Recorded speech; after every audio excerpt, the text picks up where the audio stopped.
Hello everyone! Ayan, for today's video po natin mga kalalabs ay meron nga pong dumaan na naglalako po ng sitaw sa harapan namin. Kaya naman ang inyong email vibes ay napabili na naman, takanaydo.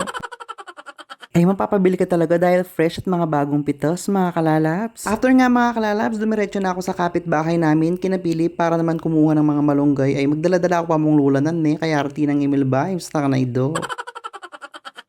Ay buti nga po medyo matanda na yung mga dahon ng ating mga malunggay dyan. Hindi po tulad ng mga nauna nating kinuha. Sa aking mga nakaraang video ay sisro lapat tsaka tulod langan, takanaydo. Ay sabi nga po ng mga matatanda mga kalalabs, mas masustansya daw po itong mga dahon na may katandaan na. Ay kaya naman for the go. Ay binakarami ko pa mo yung mga kinukuha ko dyan mga kalalabs. Kala mo naman ay tapos hihimayin pa yan, takanaydo, maproseso. Ayan at buti na lang talaga mga kalalabs, hindi po malayo yung pinagkukuhanan ng mga dahon ng malunggay. At pasalamat po ako sa pinsan ko dahil hindi po niya pinatay yung mga malunggay nila, takanaydo. At ayan na nga po yung ating mga kagulayan na lulutuin mga kalalabs, lahat fresh, takanaydo. Ay isang linggo na nga po pala kami nagugulay dyan mga kalalabs, kaya naman po yung balat namin ay nag-green na, takanaydo. Ayan po at nang ma-ready ko na nga po yung ating mga kagulayan dyan, ayan mag-start na tayong magluto, taknaydo, para naman matapos na.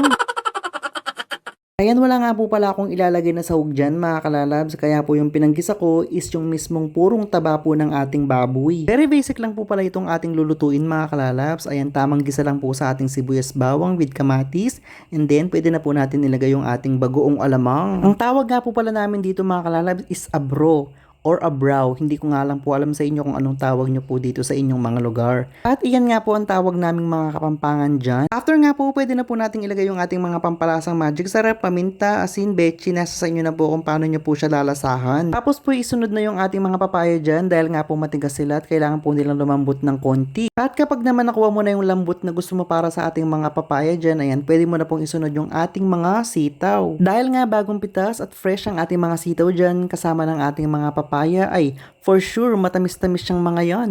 Tapos nga mga kalalabs, ayan tamang halo lang, ayan halu-haluin lang with pagmamahal syempre, charis. Ay alam niyo po ba mga kalalabs, meron pa po niyang naghihintay na munggo at saka po upo na uulamin namin. Talaga naman pong makulay ang buhay, gulay-gulay. Ay napipil ko na nga po yung mga dahon na lalabas sa aking katawan, nakanaydo. After nga mga kalalabs, pwede na rin po natin ilagay itong mga dahon ng ating mga malunggay. Ay talaga naman pong green na green takanaydo.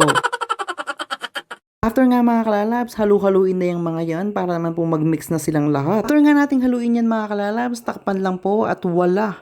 Meron na naman po tayong masustansyang ulam for today's video. Ayan, thank you for watching. Bye!